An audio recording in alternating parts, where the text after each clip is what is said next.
Man, Shinto is thirsty. Look at that dude. Hello everyone. So today I'm gonna do deck profile for my Hybrid Dragon.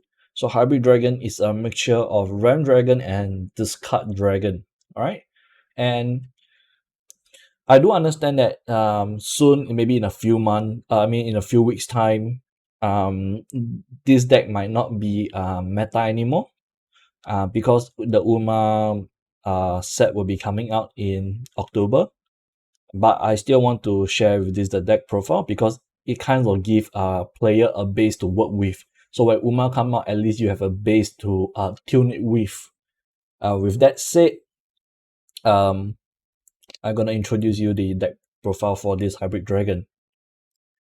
Okay, so for the deck profile, right? So let's start with the RAM cards, or some will say the staple cards for Dragon, because all Dragon will be playing this card. So first, you have 3 Blazing Breath, a very efficient remover. For 1 mana, it shoots 2, just like Angelic Knight. However, if Overflow active for you, it will shoot 4, which is a very good remover throughout the whole game. Currently, there isn't any card that can replace this in the deck. The other 1-drop can be played is that Bellringer. The other 1-drop that can be played is Bellringer. However, I do not run Bellringer in my deck because I do not really like that card in my deck as of now because of the way I play. But I do see that there's people playing Bellringer in their decks for this Hybrid Dragon. So do keep that in mind. With that, let's move on to the next staple. 3 Dragon Oracle. Very staple for the RAM. And 2 Ilia only. So these are the RAM package. Nothing else inside is RAM. Or just only these 5 cards. And the reason why I only play 2 Ilia because currently there is a lot of discussion and debate on whether Ilia is very strong or not. With most saying that in a Haven heavy meta, which is something that happens in Japan a few weeks back, or maybe the last month. They have a heavy Haven meta where they play a lot of banish to deal with Leonidas. Ilia just becomes a dead card, where even if you play her, she's just not going to do anything for you. So, however, I still feel that you still need Ilia against any other deck that doesn't banish. It still gives you the ramp because only if you're going all in on Dragon Oracle is kind of very risky. Yeah, you still need more ways to ramp, and there's no other better ramp card right now. So Ilia, I'll play 2. I think 3 will be overkill. One good alternative can be Zenithra, which I'll put here. Zenithra would be one of the cards that some people are replacing, especially in Ram Dragon. So instead of Ilia, they are playing Zenithra. Just keep that in mind. So next, another staple for Dragon will be 3 Dragon Warrior. It's the easiest way to deal with tempo from Sword and all aggro decks. Yeah, so Dragon Warrior. Then next, Forte. 3 Forte, your finisher and your answer to a lot of control decks. It is always there. You cannot run away one. And then next you have 3 Shenlong, because it is the most strong card right now in Dragon. Able to allow you to draw 1 more extra card, at the same time able to heal and still have a very big body. So Shenlong is a must play. So and then after that, last 2 card is Fafnir. This card is much more situational because people will say that they rather play Desecration, which I find that this might not be the best way to do it because in my opinion, the deck runs a lot of spell, a lot of amulet, and you sometimes is missing a body on the field to pressure your opponent, and Fafnir does remove and provide a body as well. So I think Fafnir is the better choice over Desecration. However, if the meta proceeds to becomes very aggro, which means they are playing a lot of early game cards, Desecration might be the better card over Fafnir.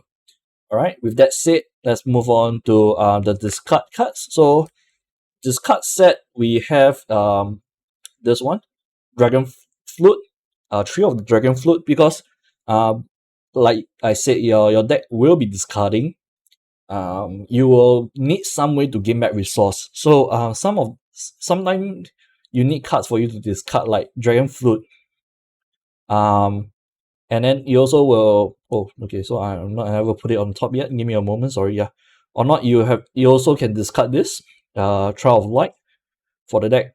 So Trial of Light, the reason you want this both to be at 3 because discarding is a very costly cost. Yes, it's very costly lah, basically. And you need this card to gain back the resource you discard. So Dragon Fruit and Trial of Light will minimize the damage done by this card. And especially currently in the meta, people play Olivia, and able to discard this due to Olivia is also very good because it kind of just punish them for not drawing more cards or not healing instead, but asking you to discard. Yeah. So all this must be played, and I kind of like this card a lot right now. Even in Ram Dragon, the Dragon Flute is very strong. So the problem is that a lot of people realize once you play Dragon Oracle, you have nothing to follow up with. Sometimes yes, going first you can Dragon Warrior, which can be an answer. However, if you do not get Dragon Warrior, playing Ilia feels very awkward. There isn't any other 4 cost in the deck most of the time. But however, I find that this card is very good because first of all, it allows you to refresh. It kind of allows you to draw another card. So basically, this will refresh itself. At the same time, it also can be discarded, which 2 for 1. And when you pay 3, right, when you play this, you draw the card, and you also put a Hellflame Dragon, which is a 2 mana 4/3 on the field. It's not in the EX area, it's on the field. So imagine on turn 4 you draw a card and you put a 4/3. That's a very good trade-off.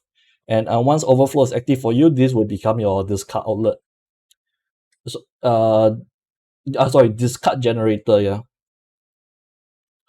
And 3 Trial of Light to basically draw off your discard. And then some more discard generator, Dragon Tamer. 3 of it because it's a very good early game filter, like, in my opinion. Because you can play this, you draw a card, discard a card. So basically you filter your hand, and if you can discard either Trial of Light or Dragon Flute is also very good for you. And the Evolve, right? The Evolve later I'll go through a bit on the Evolve lah. Let's move on first. So 3 Dragomancer, right? Basically the bread and butter of this card right now, because this card enables you to deal and pressure opponent. Even though it doesn't pressure opponent immediately, but over the time the damage will stack up and you will gain a lot of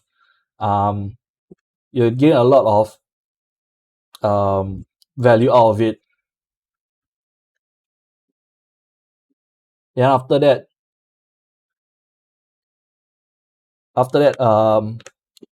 these are the cards that are kind of okay. Sorry, we are still in the discard. Sorry, discard one. So for this card, I still play. Is okay. So people will play Olivia. However, because I do not have Olivia and it's very expensive, I've subbed it with Neptune. So before that, I play Wyvern Carrier, which I'll show on the screen. Wyvern Carrier feels very awkward because if you're ahead, playing the Carrier feels like very RNG, where you put the top card of your deck into the EX area, and sometimes you do not mind, you get the cards that you don't want at the start. So basically, like, you might get cards like this, which ain't really that good, to be honest. You get Trial of Light put in your EX area, or Dragon Flute in your EX area. Those are the cards that will be very painful because most of the time you will want to discard them instead. And all the other, because you don't really have much good cards that are gonna help you win the game off them. Unlike Ram Dragon, where they have Zenithra, all this, it kind of feel very awkward to play Wyvern, because most of the time in this deck, Wyvern will be not hitting the right cards, then hitting the right cards. Basically, the ratio is just not there. So Neptune is quite a good replacement for Olivia. So instead of playing Olivia to discard a card from their hand and gain advantage, with Neptune, I'm trying to reduce the time opponent can reduce, basically like Haven decks, reduce the number of turns they, not say reduce number of turns, I mean put them more on, give them more pressure, sorry. Basically Neptune will give them more pressure because the Megaloga, 2/2, they gain Storm when you evolve her. So basically she also acts like a Lucifer, kind of like a Lucifer basically, whereas you are paying 7 mana because 5 mana to play this, 2 to evolve, and you get 2 Megaloga, 1 when you play her, another one when you evolve. You are dealing 4 damage with the Megaloga, and her herself, she can actually remove a ward when you evolve because she'll gain the rush.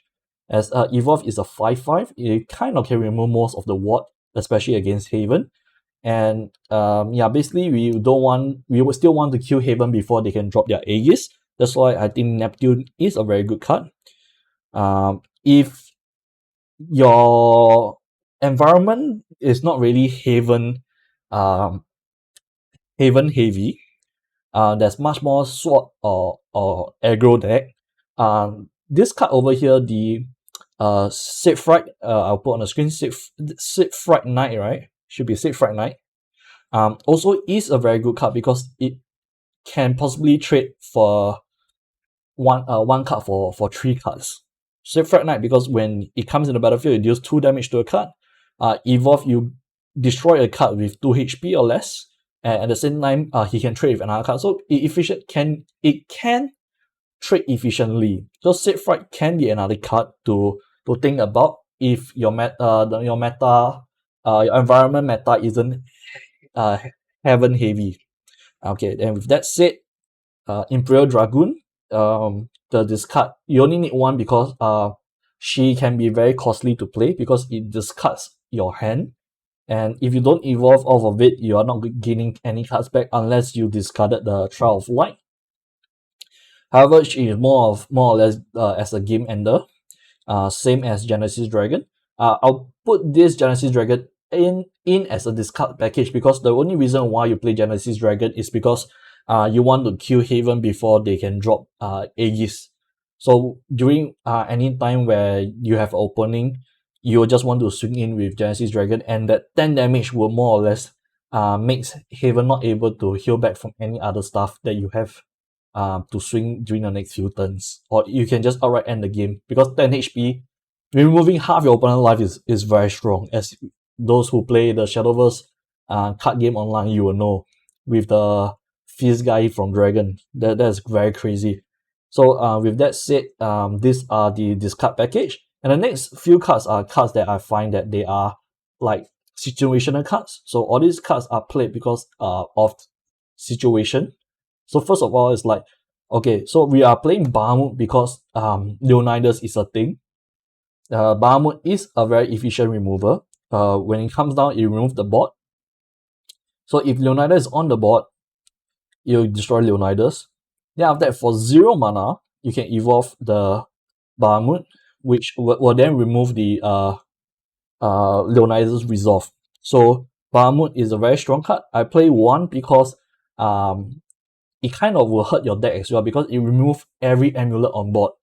So sometimes if you set up the amulet, like you set up quite a lot of the Dragon Flute and then with the Dragomancer, right? This one, your Bahamut might hurt you also. So you only want to play 1 where Fafnir is a much better remover overall that won't hurt you. At the same time, if there's a lot of hybrid dragon in your meta as well, it's probably best to put one Bahamut in because if they are ahead, but a Bahamut can actually turn the tide of battle, which I learned it the hard way. So Bahamut is a good one right now, a good tech right now.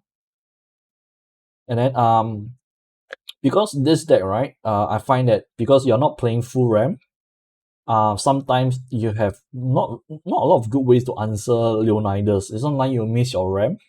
So what I like is I like 2 execution because we are not all in on RAM. Sometimes once we go the discard route, we don't RAM anymore. So 2 execution just to deal with Leonidas in case Leonidas managed to come out before we are able to play Bahamut. At the same time, it doesn't hurt our board. And especially right now, most of the sword is going back to all-in Leonidas, which means they play Olivia into Leonidas. I think execution is a must to play just to deal with them. And then for the draws, right? I in discard dragon, a lot of time you might discard your hand and you might not get able to you might not be able to get back your resource. Maybe you didn't draw Trial of Light to discard, or you never draw Dragon Flute to discard. So what I do is I play one PTP. PTP is the best draw engine right now. Paying 3 life, you draw 3 cards. Currently, there's no other card in the game that allows you to draw 3 cards at once. At the same time, it acts as a remover as well when your HP is 6 or less. But most of the time, you just want it for the draw during the late game when you're top decking against your opponent. I played 2 Serpent Wrath. So Serpent Wrath is a remover that allows you to draw if Overflow is active for you. So it deals 5 damage, but it lets you draw, which I find that this card is very good in Discard Dragon to enable you to keep a hand.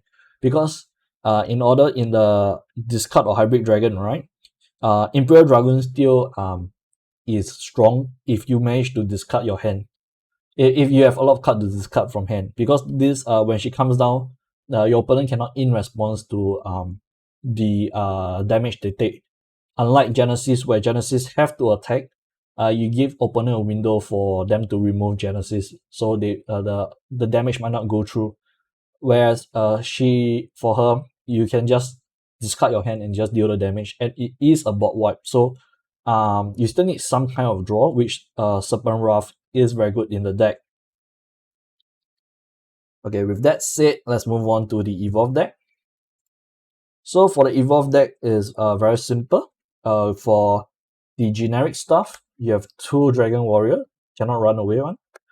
2 Forte is a must to play because Forte is very strong against a lot of control deck and it is a finisher for the deck. Most deck can't answer Forte. 2 Shenlong because this is the best card in Dragon right now. 1 Dragon Tamer. So Dragon Tamer, when evolve, you're able to take back 1 dragon from your graveyard, but you have to discard a card first, yes. With that said, he can easily dig for Genesis Dragon that you might have discarded earlier. Present so basically your opponent are forced to keep some alternate ways to deal with Genesis Dragon. Or you can even take Shenlong for you to play Shenlong and heal again. Yeah. Or even Dragon Warrior for you to remove the board efficiently. So this card is not say very good because there's only 3 target in your deck. Because other dragon cards, Dragon Follower are not able to get taken back. Because Forte is a Dragon Rider, it's not a dragon. So I feel like this card you only need 1, and sometimes you only just need your Dragon Tamer to evolve to ensure that you just don't lose outright during early game. And next one, Neptune. As I said, the Neptune Evolve is very strong. Basically, if once she's evolved, all her Mega Loga gains Storm instead of Rush, as long as she's on the field. And then Imperial Dragoon, must play because this is your way to refresh your hand if you play Imperial Dragoon, because when evolved, she allows you to draw 3. And 1 Bahamut, as I've explained, this is just to deal with Leonidas and end or all mirror match.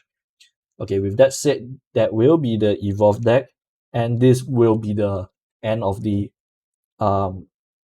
Hybrid Dragon deck profile. With that said, hope you guys enjoyed the video, and I'll see you guys next time.